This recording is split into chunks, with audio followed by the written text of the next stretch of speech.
Welcome back, everyone. Today, I'm going to be showing you a much quicker way to find teammates and tell if they're a good fit for your duo.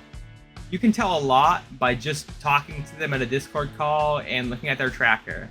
A lot of people don't have enough time to 1v1 every single person, and it's just kind of silly to try to 1v1 every person if you can just look at their tracker and decide even if you want to give them a chance or not. Because the tracker can say a lot more than you think, and a lot of people just look at the PR, but it's not just about the PR. The first thing I think it should be about is where that PR is coming from, because that's one of the biggest telltale signs if somebody's trying to scam you or aren't as good as they think they are. Let's say if they get 100 PR from a Squads Cup and they're bragging about how well they did in the Squads Cup, that really doesn't say that much about how they do in a Duo Cup, because it's a completely different game mode. Squads is a lot more just spraying and teamwork, while duos is a lot more fighting skill, IGLing, and other things like that. And also, another thing with this is a lot of the squad cups are the reload cups, and the reload cups tell very little about Battle Royale because it's mostly about fighting with OG guns and that have completely different mechanics, completely different ability from long range, and it's kind of almost like a completely different game, it feels like. I think the next biggest thing is probably consistency, because a lot of people are one-shot wonders. They'll get earning or a massive amount of PR from one event and just had played well that day, got lucky, and one event doesn't really say the whole story. And that's why consistency, even if you're not placing as highly as other people, if you're consistently placing in the same position, you can see that that person is going to probably place in that position again because they're just constantly playing the same way, constantly having the same strategy. And let's say even if you might not have an amazing time with them and you just do okay, there's not that risk of doing absolutely terribly and wasting your night, not getting any PR or something like that, or having somebody leave in the middle of your tournament. So that's one of my favorite things to look for. Let's say I have a 500 and a 200 in dual cash cups. I don't need other people to have a 500 or 200, but I look for people that have consistent placements that are under like 1200 or something. Like let's say if they have 5 different under 1200 placements in the whole this chapter or something, I'll probably play with them because that's probably guaranteed that I'll probably do that as good as that or slightly better than that if they've played with worse players, or if they play with people that have different views of the game or play differently. So maybe my new perspective can really allow him to succeed. That's just the hope with the consistency part, because a lot of people don't go from being consistent to absolutely wonky with playing terribly one cup and then terrible, then amazing the next cup. Because let's say if you're looking at this tracker, for example, that I'm showing on the screen, 9,000, 6,000s, 4,000s, things like that, but then there's random like top 200, top 500s in the mix.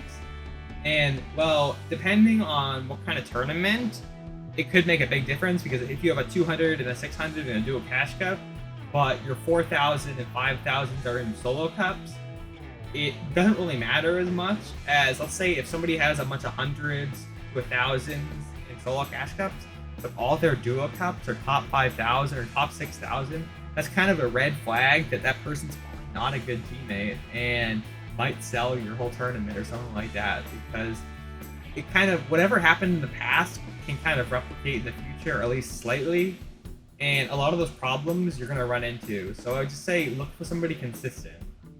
Next, I think another thing is, when did they actually get their placements? I had a guy last week that completely tricked me.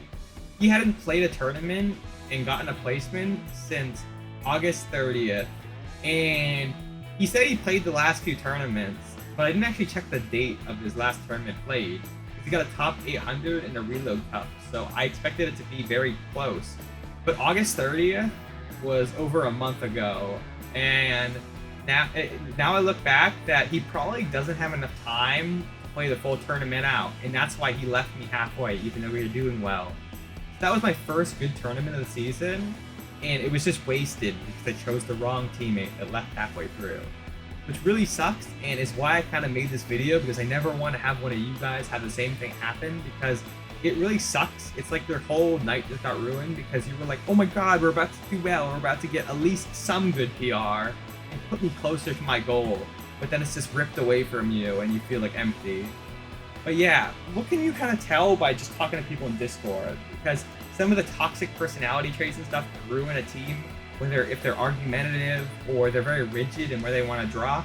Or let's say if they're a fragger and they need to land at a certain place, sometimes it can work because they know the place that well, but sometimes it can ruin your team because they're so rigid that they never want to change what they're doing to accommodate your different type of play style. That's one of the biggest issues. And another thing is, if you do really find somebody that is very kind and very accepting of different play styles, that can be the best teammate ever, because if they're playing like how you want to play, you're going to play better and you're going to succeed and enjoy your duo more. The more you enjoy it, I think the better teamwork you guys have, because you feel more connected and you have more similar goals as well. With similar goals, there's also the thing of, are they grinding every day? Are they playing the game? Are they consistently on? Things like that. It's kind of harder to check, but you can still check their tracker to see when they play tournaments. And if they're having massive breaks between them, they're probably not grinding every single day. They probably don't have the same goal as you have. But there definitely is exceptions to all these rules. Don't take these too seriously, but this is just a good outline to tell you who you should play with, because you never want to be that guy that's left without a duo 10 or 15 minutes after it started because the person just didn't like you and left. Also, when you're looking for a duo, there's a lot of scammers, so just make sure you're looking out for people, because you should never invite somebody to your party without looking at their tracker, because even if they say they have a 1k PR or something, I've had people say that to me in my early days and actually had like 200 PR or something like that and sold my night, or we didn't do as well as I thought we were gonna do because they just lied to you. That's a big problem, and you gotta always be looking at the tracker. Always be looking at the small details too. Some people, like how many kills they get, might look like they have high kills, but actually they just did terribly and got a 30 bomb twice to save their tournament. Or they had a lucky win because of a great zone at the end of their last game, and that's why they did well. Things like that are just small details that you can look on the tracker and instantly tell that they're not as good as you think they are. So yeah, guys, that's really it. This is quite a simple and quick video, so I hope you guys enjoy. Hopefully this will help you out. Hopefully I saved you some time. So I hope you guys have an amazing night, and you guys stay happy. Goodbye, everyone.